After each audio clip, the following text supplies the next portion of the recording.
जय श्री कृष्ण। श्री गोसाई जी के सेवक तीन तुम्बा वाले वैष्णव की वार्ता। सो वे वैष्णव विरक्त थे।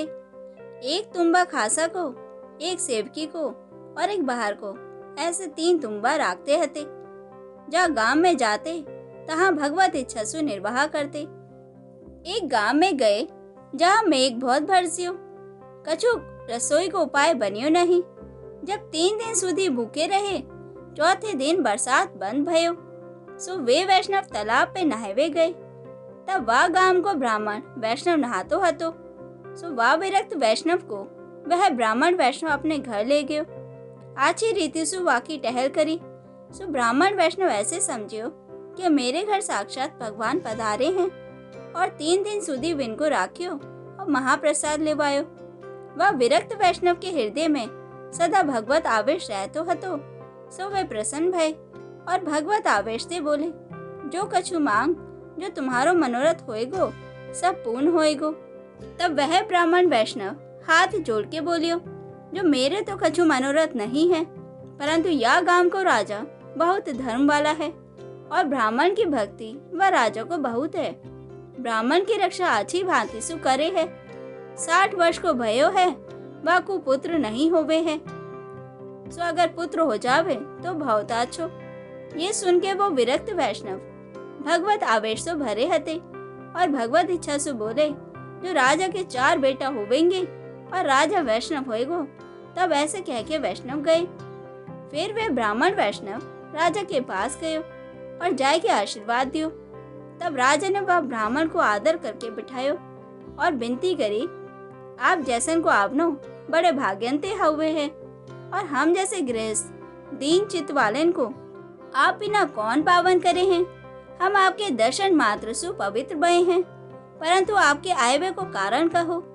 ये वचन राजा के सुन के वह ब्राह्मण व वैष्णव को वचन स्मरण करके और राजा की भक्ति देख के बहुत प्रसन्न भयो और कहवे लगियो, राजा मेरे घर एक परम भगवती आयो हतो। सो वह वैष्णव कही गयो है, जो राजा के 4 बेटा होंगे। जब राजा ने कही, जो ब्राह्मण तुम सुनो, मैंने बेटा के लिए बहुत उपाय किए हैं, सो तुम सुनो। यह गांव में एक विश्वनाथ ब्राह्मण रहे हैं। वह ब्राह्मण को महादेव जी दर्शन देवे हैं और महादेव जी संपूर्ण कृपा वह ब्राह्मण ऊपर रखे हैं।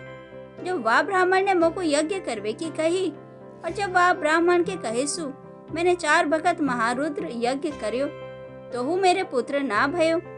फिर वह विश्वनाथ ब्राह्मण ने श्री महादेव जी से पूछी, जो या राजा के पुत्र क्यों नहीं हुए हैं। मैंने 4 बार महारुद्र यज्ञ करायो है तो हूँ या के पुत्र नहीं भयो। तब महादेव जी ने कही, मैं श्री ठाकुर जी को विनती करूंगो। फिर महादेव जी वैकुंठ में जाके श्री ठाकुर जी से प्रणाम पूर्वक विनती करी। जब श्री ठाकुर जी ने कही, जो या राजा के 7 जन्म पर्यंत पुत्र नहीं लिखियो है। तब ये सुन के श्री महादेव जी ने वह ब्राह्मण को कही, जो तू कछु प्रयत्न मती कर और हटहु न कर, वह राजा के कर्म में पुत्र नहीं लिखियो है। जब वह ब्राह्मण बैठ रहे हो, वह ब्राह्मण मोसो ऐसे बोल गयो और तुम कहो हो कि 4 पुत्र होवेंगे, अब ये बात कैसे बनेगी। तब वह वैष्णव ब्राह्मण बोलियो, जो या में कछु खर्च नहीं लगे है और कछु मेरे चाहिए नहीं है। मैं तो तुमको याते कहवे आए हूँ, जो और लोग कहेंगे हमने बेटा दिए है, सो तुम और कोई को कहियो मानियो मती और मेरे कहे को विश्वास रखो। ये कहे कि वह वैष्णव ब्राह्मण अपने घर गयो और शुद्ध चित्त से भगवत सेवा करने लाग्यो। फिर भगवत इच्छा ते वह राजा की 4 स्त्रियों को गर्भ भयो और 10 महीना बीते। पीछे राजा के 4 बेटा भय। जब राजा ने वह वैष्णव ब्राह्मण को बुलाए कि कही, जो तुम कौन से धर्म प्रमाणे चले हो और कौन देव की उपासना करे हो, तो कृपा करके कहो। और जो वैष्णव तुमको मेरे पुत्र होंगे ऐसा आशीर्वाद दियो हतो, सो वैष्णव कहाँ है और वाकु और तुमको कहाँ चाहिए है, सो कहो। जब वह ब्राह्मण वैष्णव ने कही, जो हमको तो कछु नहीं चाहिए और वे वैष्णव हमारा गुरु भाई है और मेरे गुरु उनके पास है और विरक्त दशा में है, वाको तो कछु अपेक्षा नहीं है और यहाँ बुलाए वे सो आवेगो नहीं। जब राजा ने कही, जो मोह को तुम्हारे गुरु के दर्शन कराओ।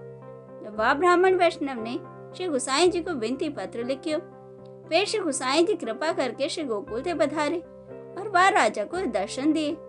वह राजा को साक्षात पूर्ण पुरुषोत्तम के दर्शन भये। वे राजा श्री गोसाई जी को सेवक भये और अपने सर्व परिकर और कुटुंब सबको श्री गोसाई जी के सेवक कराए। श्री ठाकुर जी श्री मदन मोहन जी पधराई के सेवा करन लाग्यो और श्री गोसाई जी फिर श्री गोकुल पधारे। फिर एक दिन वह विश्वनाथ ब्राह्मण ने महादेव जी से विनती करी, जो तुमने कही हती, जो या राजा के 7 जन्म सुधी पुत्र नहीं होएगो, सो 4 पुत्र कैसे भय। तब श्री महादेव जी ने जाके श्री ठाकुर जी को कही। जब श्री ठाकुर जी ने आज्ञा करी, मेरे जो अनन्य भक्त हैं विनके मैं अधीन हूँ और वे चाहे सो कर सके, और जिनने मोह को तन मन और प्राण समर्पण कियो है विनको कौन सो अर्थ बाकी रह जाए है। वे चाहे तो मोह को ही जन्म लेनो पड़े और पुत्र देवे, या मैं कहा आश्चर्य है। ये कछु बड़ो आश्चर्य नहीं है। जासु ये शंका तुम करो मती, वैष्णव उनको क्यों व्रथा नहीं होवे है। वैष्णव त्रिगुण अतीत है और काल के वश नहीं है और कोई के वश नहीं है। जासु तुम शंका छोड़ के जाओ। तब महादेव जी ने वह विश्वनाथ ब्राह्मण को कही, जो वैष्णव त्रिलोकी को पवित्र करे हैं और श्री ठाकुर जी इनके पाछे फिरे हैं, जैसे गौ पीछे वत्स फिरे हैं। ऐसे वैष्णवन के लिए श्री ठाकुर जी अनेक प्रकार के अवतार लेवे हैं।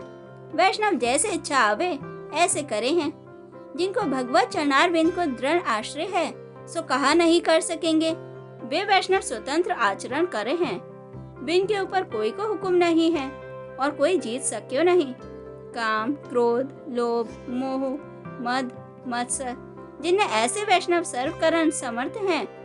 ये सुन के विश्वनाथ ब्राह्मण ने महादेव जी से कही, मोह को वैष्णव करो। तब महादेव जी ने कही, जो वह ब्राह्मण वैष्णव जिनने राजा को वैष्णव कर्यो है, इनके पास तुम जाओ और हमारो नाम दे के कहो, तो वह तुमको वैष्णव करेंगे। फिर विश्वनाथ वह ब्राह्मण वैष्णव के घर गयो और जाके वह ब्राह्मण वैष्णव को सब समाचार कहे। तब वह ब्राह्मण वैष्णव ने विश्वनाथ ब्राह्मण को आदर करके बिठायो और श्री ठाकुर जी के दर्शन करवाए और महाप्रसाद लेवायो। फिर पत्र लिख के विश्वनाथ ब्राह्मण को श्री गोकुल पठायो। फिर विश्वनाथ ब्राह्मण श्री गोकुल जाके श्री गोसाई जी को सेवक भयो। सो वे विरक्त वैष्णव 3 तुम्बा वाले ऐसे भगवती हते, जिनकी कृपा थे वह राजों को सब देश वैष्णव भयो। जय श्री कृष्ण।